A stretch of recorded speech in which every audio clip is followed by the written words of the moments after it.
স্ত্রী মাহমুদা খানম মিতু হত্যা মামলায় গ্রেপ্তারের পর প্রায় ৪৩ মাস পর অবশেষে জামিনে কারামুক্ত হলেন সাবেক পুলিশ সুপার বাবুল আক্তার। বুধবার বিকেল ৫টা ৩৫ তিনি চট্টগ্রাম কেন্দ্রীয় কারাগার থেকে বের হন। গত ২৭ নভেম্বর বাবুল আক্তারকে জামিন দেন হাইকোর্ট। বিচারপতি মোহাম্মদ আতোয়ার রহমান ও বিচারপতি আলী রেজার হাইকোর্ট বেঞ্চ এ আদেশ দেন। আদালতে বাবুলের পক্ষে শুনানি করেন অ্যাডভোকেট মোহাম্মদ শিশির মনির। জামিন পেলেও গত বৃহস্পতিবার বাবুলের জামিননামা স্থগিত চেয়ে উচ্চ আদালতে আপিল করেন তার শ্বশুর ও মামলার বাদী মোশারেফ হোসেন। শুনানি শেষে মঙ্গলবার আদেশের জন্য দিন ধার্য করা হলেও আদেশের তারিখ পিছিয়ে যায়। বুধবার শুনানি শেষে তার আপিল বিভাগের চেম্বার বিচারপতি মোহাম্মদ রেজাউল হকের আদালত তার জামিন বহালের আদেশ দেন।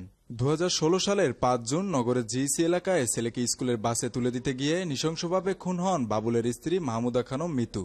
এ ঘটনায় বাবুল আক্তার বাদী হয়ে নগরের পাঁচশাইল থানায় একটি হত্যা মামলা দায়ের করেন। পরে তদন্তে বাবুল আক্তার সেই মামলায় আসামি হন। মেহেদী হাসান বাপ্পি, খুলনা গেজেট।